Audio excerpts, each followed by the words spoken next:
Two founders walk into a boardroom to pitch the exact same business.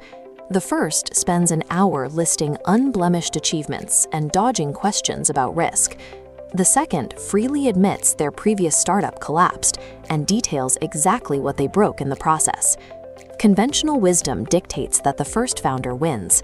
In a high-stakes environment where millions of dollars are on the line, the assumption is that you must project an image of absolute perfection. Any admission of fault seems like a fatal error. Biologists call this signaling. To prove genetic fitness, animals expend immense, often dangerous amounts of energy. A peacock grows massive, heavy plumage that actively makes it easier for predators to catch it, purely to prove it possesses the surplus energy to survive the handicap.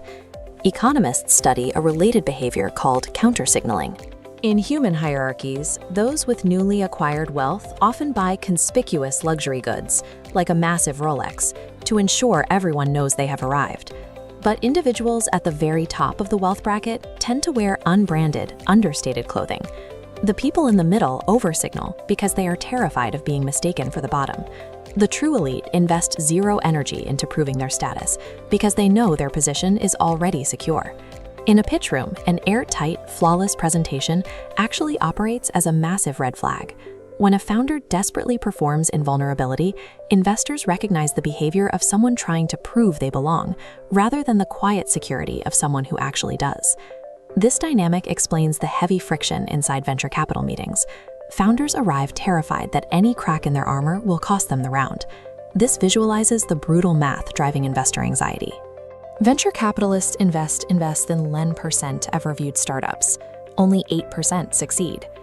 Because products and markets constantly decay, investors focus on the one asset navigating that decay, the founder. The data contradicts the mythology of the fresh-faced college dropout. The average successful startup founder is actually 45 years old. They carry a resume full of prior, expensive failures, lessons learned on someone else's dime. When an entrepreneur claims to have zero weaknesses, investors immediately pull back. A lack of past failure suggests a lack of experience, and the refusal to admit insecurity reveals an inability to accurately assess risk. Venture capitalists are actively hunting for resilience. They need evidence that a leadership team can absorb a devastating setback and pivot without breaking. When a presenter delivers an uninterrupted narrative of victory, they project what psychologists define as hubristic pride. This is the arrogance associated with claiming success as an innate right, disconnected from struggle. This diagram maps the audience's reaction.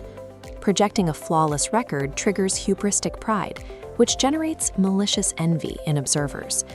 This is a destructive emotional state, where the audience subconsciously begins searching for reasons to see the presenter fail. By hiding the obstacles they overcame, the presenter inadvertently creates a vacuum of information. Without seeing the struggle, the audience naturally assumes the success was easy, a product of unearned natural talent, rather than the result of specific, repeatable effort. In the attempt to look universally competent, founders actively train the people across the table to discount their achievements and distrust their character. The solution relies on a specific interpersonal emotion regulation strategy. It requires purposely detailing the severe failures encountered along the path to the current pitch. The mechanic is precise.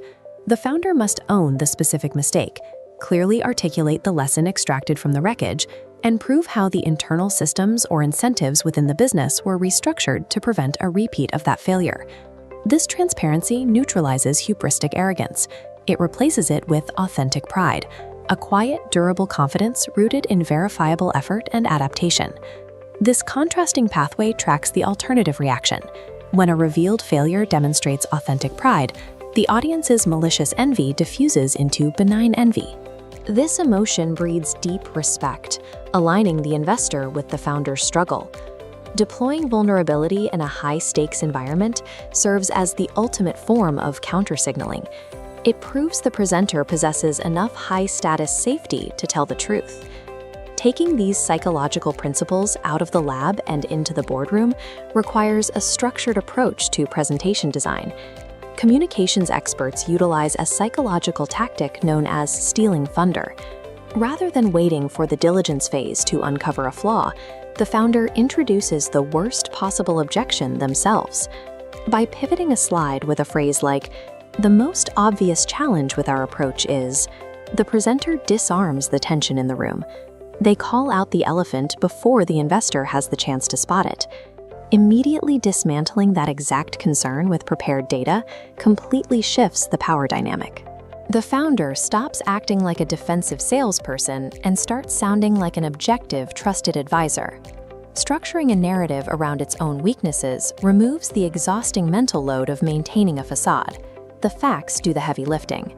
Countersignaling, vulnerability, and addressing your own flaws are more than just social tactics. They are the components of a very specific type of perceived strength, the kind that doesn't need to ask for permission to lead. The most convincing individuals in any room are never the ones claiming to have a perfect track record. They are the ones who can prove they survived their worst decisions and learned how to build something better. Before your next meeting, stop polishing your strengths and start building a strategy for your weaknesses. Write down your most uncomfortable vulnerabilities and prepare the data that neutralizes them. To construct a narrative that holds up under pressure, we built the VC Funding Blueprint Kit. It is designed to format your data exactly how investors expect to see it. For a one-time fee of $497, the kit includes a 16-page slide-by-slide instruction guide, targeted AI prompts to pressure test your arguments, a complete B2B sales deck, and lifetime updates. There are no recurring subscriptions. Subscribe to the channel to learn more about the psychology behind effective business strategy. And remember, true confidence never needs to announce itself.